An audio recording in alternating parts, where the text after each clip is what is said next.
Okay, welcome, Dillard Athletics. I am joined today by Jordan Johnson, one of our DU dancers. So first off, before we get anywhere else, how are you doing, Jordan? I'm doing good, real good. How are you adjusting to the online classes? It's a little hard, like remembering that I still have a whole bunch of classes and a whole bunch of assignments and logging in every day, but I'm doing it. So, That's awesome. That's awesome. So did you end up going back home with your family?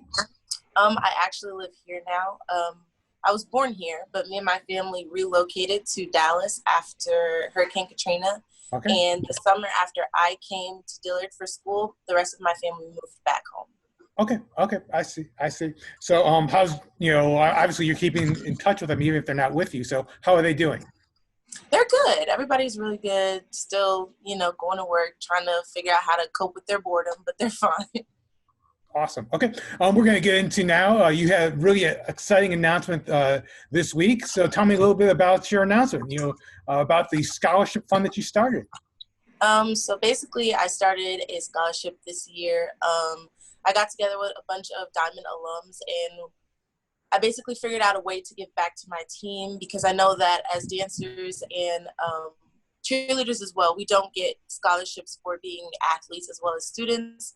So I really wanted to give back to my team and leave a legacy that they could remember me by. Okay. And just on, being the captain, is this, where you came up with the idea of seeing some of the girls under your leadership, what they needed sort of thing? Yeah, I think that being a Diamond for the past 4 years, every single one of our captains has left a different legacy, whether it be like poise or grace, the way they carried themselves, the accomplishments that they made while they were a Diamond. And I wanted to leave my own legacy. And, I've heard multiple times from my dancers about, not receiving scholarships. And I've seen the past 2 years how late we've been in the studio, how hard we've worked to come up with amazing halftime shows and new caters and all kinds of different things. So I felt that this scholarship was definitely going to be something that they could appreciate. Okay. And obviously you said you reached out to former Diamonds. How long did this whole process take for you? So I started thinking about it after my first year as captain. And so it kind of got into play there. And I was thinking, well, how am I supposed to, start a scholarship? How do I fund that? I'm still in college myself. And then I think about halfway through the semester, I was talking to our coach, Dr. Smith, and she was mentioning how, all of our Diamond alums are extremely successful. They all love us. They all come back every homecoming, every Blue Devil Classic. They're back to see the team. So she was like, reach out to them, see what they say. I was like, okay, let's see. And they did. I reached out to about 7 alum, and everybody actually donated something, myself included, and Jada as well, who's also a member of the team. She's also a graduating senior.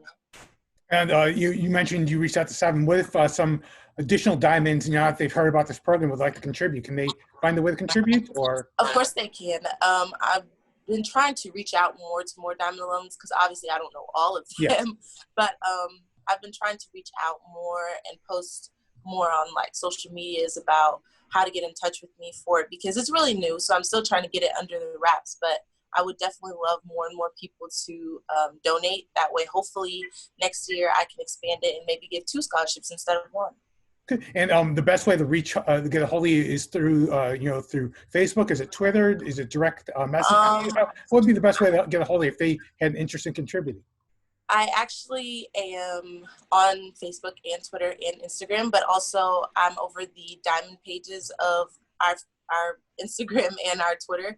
So I know a lot of Diamond alum follow that page. So I've been trying to reach out there. If anyone wants to like DM us or DM me personally, I would love to like hear from everybody.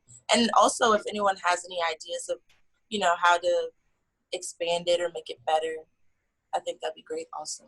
Awesome. That's awesome.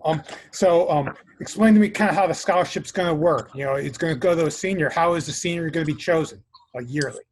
So this year, actually, and I think I want to continue doing it this way, I feel that nobody knows us better than our own teammates. So I didn't want to have anyone else's input. I didn't ask the Diamond alum. I didn't ask our coach or anyone like that. I asked every single last one of our teammates who they felt contributed the most to the team on and off of the court, not just at practice, not just at games, but when we had team bonding, when somebody maybe needed a ride or help studying, anything like that. And majority of people chose our winner, who was Caitlin, and I couldn't agree with them more. I mean, she was an amazing asset to the team since she stepped foot on the team, and I think that she was really well deserving of this scholarship. And I think moving forward, that's how I would like to do it, to ask the team, who do they think deserves a scholarship? Awesome. It's awesome. And I also heard that not only are you obviously a diamond dancer, but you're also involved in a very interesting career field as well. So tell me a little bit about your future career aspirations. I'm actually a pre-med bio major, so I would love to be a doctor someday. And currently I work in a hospital to kind of get the hospital experience. And it's a little different now with the pandemic going on and all.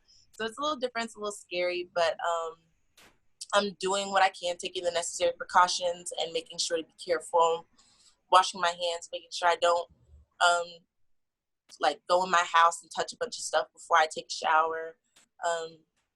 I haven't seen my brother and my grandmother in over a month because he's young and my grandmother has diabetes, so I wouldn't want to carry anything near them. Sure. My mom is also a nurse, so me and her don't come in contact a lot just because of that. So it's a lot like to adjust to, but I'm definitely doing what I can. Sure. You want to, kind of explain maybe like how the whole procedure goes as far as like when you start your day, keeping your precautions, like, obviously you're taking care of patients. I don't want to violate, patient, or anything else like that. But how does your day kind of go? Like, walk us through it. So basically whenever I get to work, they basically take our temperature to make sure that nobody's running a fever, nobody's showing any symptoms or anything. So we have one entrance into the hospital for everyone. Everyone goes in, gets their temperature checked. We go in. We're handed a mask at the door to make sure that anything that's airborne doesn't get to us, or if we have anything airborne, we're not contaminating the hospital. We clock in, we go directly to our station, wash our hands. And anytime I come in contact with a patient that is positive, I have to completely gown down, double glove up, wear it's like a little plastic gown thing to make sure that, we're not in contact, and things of that such. And I'm not allowed in their rooms, so their nurses their nurses play a huge part. They have to assist a lot in like bringing them out of the room, making sure that they have on the necessary things such as face masks and gloves as well.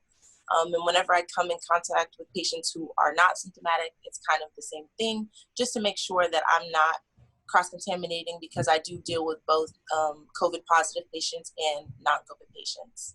And when you go home, how does the procedure work for that? So I live in an apartment. I have 3 roommates, and one of my roommates actually works in the hospital as well. So we both kind of just, as soon as we get home, we make sure that the first thing we do is head straight to the bathroom. We take off all of our clothes, we shower, we try to wash our clothes as frequently as possible. It's a little hard because some of our washers and dryers are broken from time to time, but we do try to stay very, very precautious of how we're handling our clothes in our house.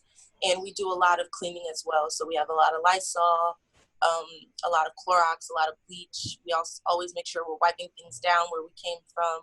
I think I clean my car, I spray it down like every 2 to 3 days just to make sure I'm not bringing anything with me from the hospital.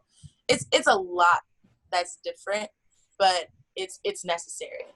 For sure. And do you have any advice for anyone that, as far as when they go out, say, to the grocery store or anything else like that, anything that they, obviously face masks are important now, but is there anything else that you suggest that way they can keep themselves safe?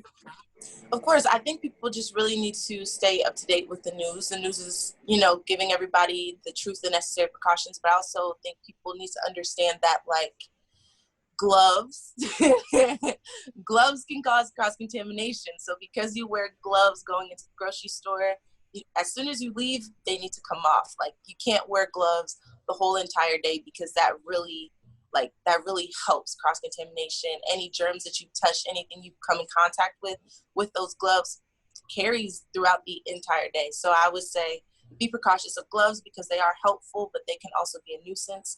And also wash your hands. Please, that is the most important thing right now. Wash your hands. Okay, that's true. That's great advice. Now we can get to less heavier subject area for you. I appreciate that because, being on the front lines, I thought you could give an interesting perspective on this. You mentioned that your mom was a nurse. Have you always been interested in the healthcare profession? Based on your family history. Actually, at first, I wanted to be a teacher. My mom and my grandmother are both nurses, and my great-grandmother was a chef. So I was like, I don't think I want to do that. I want to be a teacher. And then my mom had a son. Like, Jaden is 10, and I'm 21. So I loved him when he was a baby. And then he started walking and talking. I was like, oh, no. Oh, no. I was like, teaching is not for me. I can't do it. And so then I got to Dillard. I took my first, real biology class. And I was good at it. I was like, I love this. This is interesting. This is really cool to see how our body works, how our brain works, how cells create all these different things and move all these different places. So that's really where I got interested in medicine. And my grandmother, she's a very good nurse at that. So she knows a lot of doctors. And she had me talk to a couple of them. And I got to walk around with a few of them and kind of just see the process. And I was like, this is it. This is definitely what I could do for the rest of my life. It's tremendous. Now you think back to, I know that you're a senior and you're a graduating senior. What's next? Are you going to graduate school or are you getting, what's the next step for you? I'm actually going to graduate school. I'm going to get a master's in medical sciences. And then I hopefully, fingers crossed, can get my MD from Howard University. That is my dream medical school. So fingers crossed for that. And as you kind of look back on your time at Dillard, as well as as one of the Diamond Dancers, what's some of your favorite memories? Oh wow, just I have so many. I think that overall Dillard is kind of where I met some of the most amazing people ever. Some people that I'll never forget. I have a best friend back home in Dallas, but here at Dillard, I met 12 more best friends. All of my diamonds, they have been my best friends since I've been here. And then I have my school friends, and then I have Dr. Smith, who's an amazing coach, an amazing person, amazing mentor, and an amazing friend as well. So I think my favorite thing about Dillard was the amount of amazing people that I met, because I feel like a lot of times in college it's hard, and you go through a lot of things and you lose a lot of people, a lot of friends. I don't think I've lost a single friend since I started, and I love that. I love all of them so much. That's awesome. And, we'll kind of wrap on this one, but, kind of asking about your dance history. Have you always been a dancer? When did you start? I think I have. I've always been a dancer. My mom put me in dance school when I was little. I did the basics, the little ballet and stuff. And then when I was in high school in Dallas, in Texas, actually, we call it drill team, and it's the dance team. So when I got here, being in HBCU, it was so different. I was like, oh, this is not what I'm used to. I don't know how to do this. But Dr. Smith was like, what do you mean? You're so good. And I guess she was right. I was a captain for 2 years, so I guess I was pretty good at it. But Exactly. Well, I know that, I appreciate the time today, and I know that everyone in Dillard Athletics is going to wish you well. Stay safe, especially being on the front lines. And it's amazing the idea you came up with for a scholarship for the Diamonds, and congratulations, and best of luck in the future. Thank you very much, Jordan. Thank you. Okay.